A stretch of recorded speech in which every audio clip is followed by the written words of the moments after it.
দেশে ship breaking খাতে প্রচুর কর্মসংস্থান সৃষ্টি হয়েছে, সমৃদ্ধ হচ্ছে দেশের অর্থনীতি। তবে অস্বীকার করার উপায় নেই যে শিপইয়ার্ডগুলোর কারণে সীতাকুণ্ড এলাকার পরিবেশ ভয়াবহ হুমকির সম্মুখীন হচ্ছে, যা বঙ্গোপসাগরের জীববৈচিত্র্যের উপরও প্রভাব ফেলছে।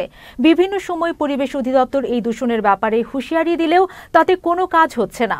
এছাড়া যথেষ্ট নিরাপত্তা ব্যবস্থা না থাকায় ক্রমাগত ঘটছে দুর্ঘটনা। প্রতিনিধি মোহাম্মদ আশরাফুল ইসলাম শাহিনের তথ্যচিত্রের ডেস্ক রিপোর্ট। সময়ের সাথে শিপ ব্রেকিং খাতের আকার যেমন বেড়েছে, তেমনি এর কারণে পাল্লা দিয়ে বেড়েছে পরিবেশ দূষণ। ইতোমধ্যে সীতাকুণ্ড এলাকায় সমুদ্র সৈকতে বিলুপ্ত হয়ে গেছে কয়েক প্রজাতির মাছ।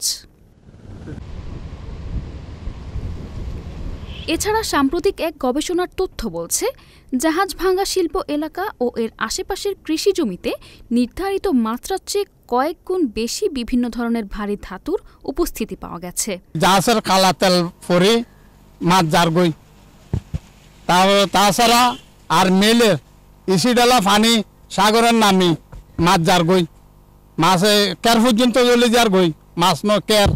গাড়ে যে আমাদের যে জালগুলো বসানো, অনেক সময় আমাদের এলপি জাহাজ আসে, লাইনের জাহাজ আসা করে, যাওয়ার সময় আসার সময় অনেকগুলো আমাদের জাল, পোলা, তৌনা, রশি, ওগুলা ক্ষয়ক্ষতি অনেকগুলো ক্ষয়ক্ষতি হয়ে যায়, কিন্তু এগুলো আমাদেরকে কেউ ড্যামেজ দেয় না।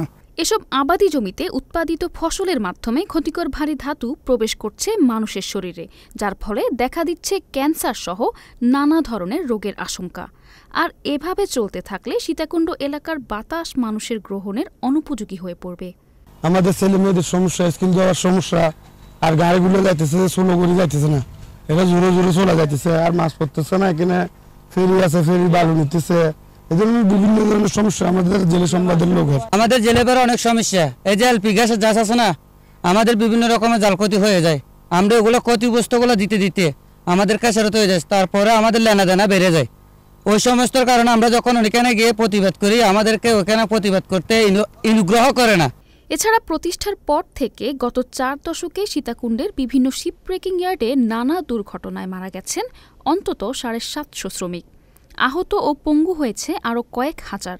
এরপরও এ শিল্পে দুর্ঘটনা রোধে সরকার কিংবা সংশ্লিষ্ট কর্তৃপক্ষ কোনো ধরনের ব্যবস্থা নেয়নি। প্রতিষ্ঠানে সেফটি টিমের কথা বলা হয়েছে, ফায়ার সেফটি টিম আছে, সাধারণ সেফটি টিম আছে, এই টিম সব জায়গায় আছে। এটাও একটা ভালো প্রতিষ্ঠান। এখানে ফায়ার সেফটি প্ল্যান আছে, ফায়ারের সব ইকুইপমেন্টগুলো আছে। তো আমি মনে করি যারা যে সমস্ত ওয়ার্কার কাজ করবে তারা যেন ফুল সেফটি নিয়ে কাজ করে, যেটা ফুল পিপি বলে, যেটাকে মাথা থেকে পা পর্যন্ত ফুল পিপি, এটা পরে যদি আমরা কাজ করি, দুর্ঘটনা কম বেশি যদি হয় সেক্ষেত্রে ক্ষয়ক্ষতি কম হবে। জেলেরা বলেন, জাহাজের কালো তেলের জন্য সমুদ্রের মাছ মারা যায় এবং সমুদ্র পরিবেশ নষ্ট হচ্ছে। এসব দুর্ঘটনা থেকে প্রতিকারের জন্য সরকারের সংশ্লিষ্ট মহলের সুদৃষ্টি কামনা করছেন স্থানীয়রা। একটা কমপ্লায়েন্ট ইয়ার্ডে এরকম একটা দুর্ঘটনা ঘটেছে, যেটা খুবই অপ্রত্যাশিত ছিল। এটা আমাদের একটা ভাবমূর্তির বিষয়। আমরা তদন্ত কমিটির কার্যক্রম হিসেবে আমরা যে বিষয়গুলো দেখেছি, আমরা সরকারের নির্ধারিত আইন, রুলস এবং পরিবেশের যে আইন কানুন আছে তার আঙ্গিকে আমরা এগুলো দেখব। শিপ ব্রেকিং ইয়ার্ডের দূষিত তেলের কারণে পরিবেশের ওপর কার্বনের প্রভাব বৃদ্ধি পাচ্ছে। পুরনো জাহাজ পিচিং করার সময় প্রচুর পরিমাণে কালো তেল জাহাজ থেকে নির্গত হয়, যা পরবর্তী সময় সাগরের পানিতে মিশে যায়। এছাড়া সালফার ভর্তি লোহার ট্যাঙ্কার কাটার সময় আগুনের তাপে জমাট বাঁধা সালফার গলতে থাকে, তাতে বিষাক্ত ধোঁয়া নির্গত হয়। এ ধোঁয়া ছড়িয়ে পড়ে পুরো এলাকায়। S A Hafsa, channel S news desk.